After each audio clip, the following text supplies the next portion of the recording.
Oh hey guys, Bipolar Barbie here and morning rant time. It's getting cold, so it's dressing down season now. Now, this morning I wanted to rant about my family. Nothing new really, but I just wanted to clarify a particular point. People often say like, oh, don't blame other people, and there is a difference between blame and an explanation, which a lot of people don't get. They either use it the wrong way or they just assume that everything is blame, so you're not allowed an explanation. An explanation can be quite healthy, and I'm going to explain to you why. I didn't always think my parents were the reason that I was crazy. I didn't always like blame them or um, think that they were the reason for the problems that I had. I actually always blamed myself. It took a lot of years of therapy, a lot of medical professionals. Like, I'm talking in the hundreds of social workers, therapists, like everyone I met in my hospital admissions to do what my friends over the years have not been able to do, which is actually convince me that it is people around me that are batshit crazy, not me. And this is really apparent when I talk to like my best friend about this sort of stuff, because she's known me for so long. And the funny thing is, like, her family is crazy. So when someone with a crazy family tells you that your family is batshit crazy, then you know that it's true. So it's really funny. I didn't just come up with this idea that my family, you know, is what causes me such severe anxiety and low self-esteem. No, I just always thought it was me. I mean, they spent years convincing me that it was me. And I had this inkling that it wasn't, but ultimately they were pretty convincing. They made a lot of good points as to why I should not value myself. A lot of good arguments as to why they couldn't love me. And I think therefore is a very interesting word that they often use, a very interesting like concept. It's like, we can't love you, therefore you're unlovable. And I think that is just a huge issue with borderline personality disorder. It's a huge issue with anyone. I mean, fuck the labels, whatever you want to call it. I just think people need to know that I'm in therapy to deal with people that should be in therapy. I mean, everybody's got problems. Everybody's got problems. And there are like two types of people. Well, maybe three. There's two types of people that admit they have problems. One, that do something about it. Two, that do nothing about it. And then there's this third class that pretends that the sun shines out of their butthole. And it's like those people in the middle who get help, that get criticized for it. So it's people that admit that they are flawed, that there are things that have happened to them. You know, if I admit anything to you guys, if I admit that something is going on, I'm explaining what is going on. And that is like a testament to my commitment to working on it. And I think because someone complains about something, we shouldn't criticize them necessarily for that, unless they're using a negative thinking style like catastrophizing, making a big deal out of nothing. But I think a lot of the time when someone is acknowledging a problem in their life, that's a good start. You shouldn't judge someone for acknowledging a problem in their life. You should wait and see it's kind of what they're doing about it. And I think there's a journey that you have to go on there. You know, a journey of self-discovery. And when there are such deep-rooted issues like this, you really have to, it's like stages. It's like a video game. Like, you go through one stage and then you like unlock the next stage. And really, once you get to that next stage, like, it's pretty hard to go back. Like, once you've learned a lesson, I don't know, like for me, it's always in the back of my mind going, hey, you know what? You know this.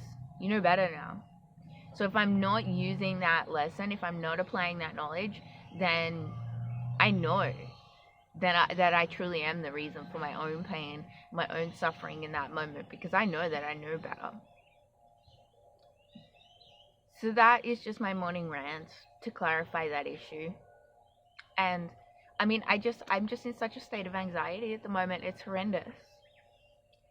I'm literally just going to like sleep all day and stay up all night because I just can't be around people. And unfortunately, my financial situation means like I need to be here.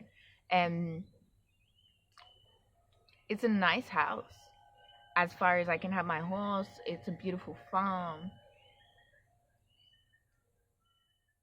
I would probably, like, yes, everyone plays a part in it, but I would put it down to like one person, which was basically the shadow of my childhood and teenage years.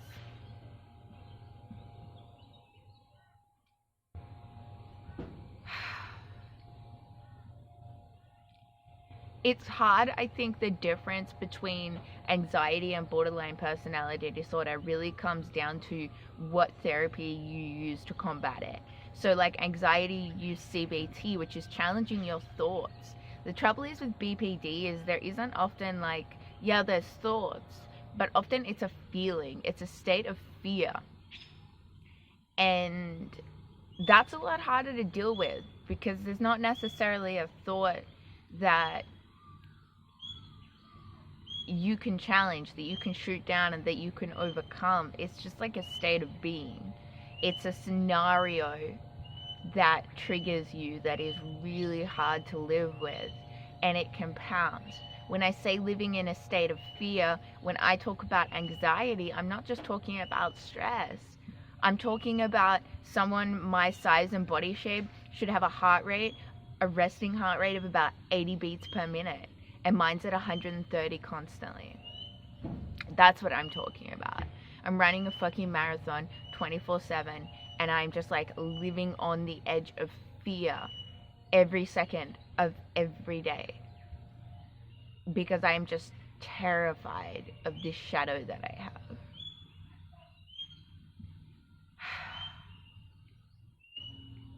And I did wait up with my best friend yesterday because she totally just gets everything. She's the one that makes me feel like I'm not crazy. She reminds me that it's not me, it's them. And I'm forever grateful for that because I really, she'll call me out if I'm being ridiculous. But she knows the dynamic. And she did ask me sincerely. She said, is being there suffering your mental health right now? And I said, yeah, for sure. But at the same time, it's kind of helping my mental health with just the outdoors environment. Take the people away, and this is like the best place that I could be for my mental health. And financially, having to be anywhere else would be the worst thing for my mental health, because then I would have to share house with other people, other shitty people, and it would just get so much harder from there, and then I would have no money.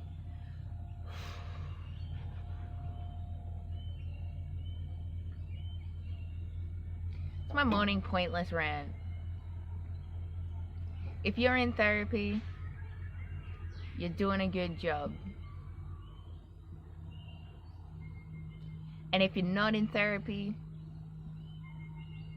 we probably should be, because everyone in this world needs therapy. We need to learn how to communicate with each other. I mean, I'm torn in two worlds, right? Am I just sensitive, and do I need to learn how to deal with assholes better? Or do people just have a responsibility to stop being assholes?